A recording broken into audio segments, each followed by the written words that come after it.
বিয়া করবে রাজি না, আমি লেখাপড়া করবার চাই। পাশের গ্রামে কুদ্দুস আলীর লগে আমার বিয়া দিবার চাই। জানেনি পেটটা মোটা, উড়িয়া বেড়া, মাথার মাঝে ওই আকাশে চান্দা দেখা যায়। কম সাইন বেটার আমি কেমনে বিয়া করি? আমার বাপে কইছে এই বেটার যদি বিয়া না করি তাইলে বুঝি আমার গাইটা টুকরো টুকরো করে গাঙ্গে বাসায় দিব। করোনা পড়া কম সাইন আমি কিন্তু বিয়ে হইতে পারি? 18 বছর বয়সে তো বিয়া বরং জানো। আমার বাপে জানি আমি কেমনে বুঝাই? আমার বাপ আমারে কইছে তুমি যদি বিয়ে না বস তা তো খবর আছে।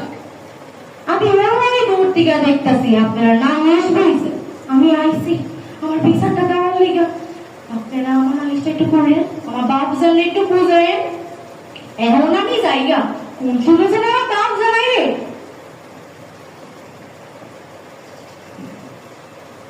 এই গল্পটা শুধু একটি নাটকের নয়, এটা হাজার কণ্ঠের আরতি। আমি সেই কণ্ঠের প্রতিনিধি। একটা শিশু যখন, একটা বাচ্চা যখন স্কুলে যায় তখন তাকে স্কুলে দেওয়া হয় না, তাকে বিয়ে সাজে সাজতে বাধ্য করা হয়। আমার চরিত্র আজ হয়তো কল্পনা, কিন্তু এই গল্প এমনও ঘটছে চারিপাশে। একটা মেয়ে যখন স্কুলে যায় তখন তাকে বাধা দেওয়া হয়, বলা হয় এত পড়াশোনা করে কি হবে, বিয়েই তো শেষ করিনি তো। না, বিয়েই শেষ করিনি তো নয়, আমি বলবো। কিন্তু সবাই এটা নিয়ে ভাবে। আমার এই চরিত্র যদি একটি মানুষকে ভাবতে বাধ্য করা হয় তাহলে আমার এই নাটকটি সার্থক। বাল্য বিবাহ নয়,